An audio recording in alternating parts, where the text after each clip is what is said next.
Kotamreddy MLA అన్నా? అవునండి, మాట్లాడుతున్నానండి. అన్నా అనిల్ బోరుగడ్డ. చెప్పు అనిల్, ఏమన్నా అడి చేసినావు? ఏమైందండి? కాదన్నా, నువ్వు రాజశేఖర రెడ్డి గారు పనిచేసినా, వాళ్ళ నాయన కాడ పనిచేసినా, జగన్ కాడ పనిచేసినా, ఎటన్నా ఇది ఎటన్నా నువ్వు చెప్పు. నేరుగా మాట్లాడుతున్నావు అనిల్. నేరుగానే మాట్లాడదాం అన్నా. నువ్వు తిన్నింటి వాస ఫోన్లో ఎందుకు? నేరుగా మాట్లాడు. నేరుగా నువ్వు రమ్మంటావా? నువ్వు వస్తావా? నన్ను రమ్మంటావా? నేరుగా మాట్లాడుతున్నావా? నేను చెప్తాను, ఫోన్ చేస్తాను నీకు.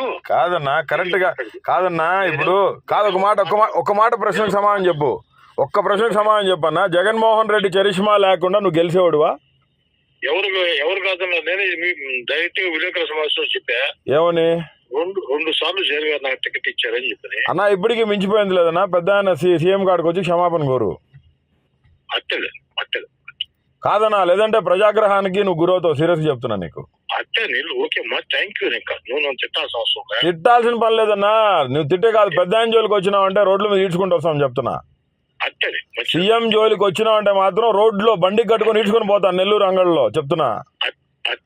నువ్వు మీడియా ముందుకు వచ్చినప్పుడు సీఎం జగన్ గురించి మాట్లాడేటప్పుడు నీ నోరు నీ గుండెకాయ భద్రంగా ఉండాలా. ఎట మాట్లాడతావన్నా నువ్వు నిన్నటి దాకా సీఎం భిక్ష పెట్టి నువ్వు మెడ్రాసులో ఆస్తులు ఎట్టుకున్నావునా? ఏడాది సంపాదించుకున్నాను. ఏడనా గమ్ముకున్నానా నువ్వు? అన్నా నువ్వు గమ్ముకుండు. ఇంకా నేను ఆవేశంతో నేను మాట్లాడతలేదు. నేను నీకు ఒక్కటే చెప్తున్నా, నువ్వు టీడీపీలోకి పోయేది ఉంటే పో. జగన్మోహన్ రెడ్డి గురించి నువ్వు మాట్లాడినావు అంటే ఇంకొకసారి నేను మాత్రం నువ్వు మాట్లాడినావు. నిన్న వైఎస్ రాజశేఖర రెడ్డి మీ నాయన కాడ పనిచేసా, మీ తాత కాడ పనిచేసా. ఏకవచనం కూడా మాట్లాడద్దు. నువ్వు నీ తమ్ముడు చాలా ఎక్కువ మాట్లాడుతున్నాడు నెల్లూరులో చెప్తున్నాను. బూతులు మాట్లాడొద్దు దయచేసి. మీరు పోవాలంటే పోండి. ఎవరికి అనో? నువ్వు నీ కథ మొత్తం తెలుసు. నేను నీకు ఒకటే విషయం చెప్తున్నాను, నువ్వు పో. నువ్వు టీడీపీలోకి పో కాదంటలే. సీఎం జగన్మోహన్ రెడ్డి గురించి కానీ నువ్వు ఇంకా మిందగానే మాట్లాడినావు అంటే మాత్రం నిన్ను నెల్లూరులో బళ్ళకి ఈడ్చుకొని పోతా చెప్తున్నా. సిగ్గుండాలన్నా, సిగ్గుండాలా. నువ్వు ఇంకొకసారి జగన్ గురించి మాట్లాడు, నీ ఇంటికి వచ్చి కట్టుకోపోతా బండికి. నువ్వు మాట్లాడినావు. నీ తమ్ముడు చాలా ఎక్కువ మాట్లాడుతున్నాడు. నిన్ను నీ తమ్ముడిని ప్రజలు కుమ్మి పాడేసి నెల్లూరు నుంచి తరిమి కొడతారు. తొందరలో చూస్తా ఉండు. అది కాలం చెప్పొద్దమ్మా. ఏం కాలం? నువ్వు నువ్వు ఈ రోజు నుంచి నువ్వు డేట్ ఫిక్స్ చేసుకో. ఆ దేవుడే నీకు శాపం ఇస్తాడు. చంద్రబాబు నాయుడు రేపు గవర్నమెంట్ ఫామ్ చేస్తాడా? లోకేష్ ఫామ్ చేస్తాడా? నేను నీకు ఒకటే చెప్తున్నా, రూరల్ టికెట్ కన్ఫర్మ్ అయిందని చెప్తున్నావు. నువ్వు నీకు చంద్రబాబు నాయుడు టికెట్ కన్ఫర్మ్ చేసి గవర్నమెంట్ తీసుకొస్తాడా? నువ్వు గెలుస్తావా? ఆ పొద్దు కాదన్నా.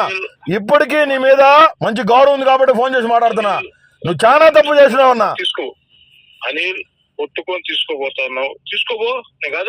జగన్మోహన్ రెడ్డి గారి గురించి గౌరవప్రదంగా కాకుండా ఏకవచనం మాట్లాడినా నేను చెప్తున్నా నీకు. సజ్జల రామకృష్ణారెడ్డి గురించి మాట్లాడినా, పార్టీ పెద్దల గురించి నువ్వేమన్నా అవాక్కులు చవాకులు కానీ పేల్తే చచ్చిపోయిన వైఎస్ రాజశేఖర రెడ్డి గారి గురించి, రాజారెడ్డి గారి గురించి ఏకవచనంతో మాట్లాడినా నిన్ను నెల్లూరు నుంచి బండి కట్టుకొని పోతా చెప్తున్నా. కన్ఫర్మ్ రాసి పెట్టుకో చెప్తున్నా. ఏం తీసుకోపోయేది? నువ్వు ఇదే పనిగా రచ్చగొట్టే మాటలు మాట్లాడు మాకు. నువ్వు అన్నావు ఇందాక, నన్ను రమ్మంటావా నువ్వు వస్తావా? నువ్వు తీసుకో, నాకంత శక్తి లేదు ఆయన. నువ్వు తీసుకోవచ్చు. తిన్నింటి వాసాలు లెక్క పెట్టు, నిన్నే చూస్తున్నాను స్వామి. తీసుకోవచ్చు. ఎవరు కాదన్నాడు? ఎన్ని వద్దు మాట తీసుకెళ్లే రోజు నువ్వు ఇంకొకసారి మాట్లాడు. తీసుకోపోతే మళ్ళీ మయ్యట్లా. కడప నుంచి నాకు ఎంతో కొత్త దూరంలే చెప్తున్నా. నువ్వు రాసి పెట్టుకో.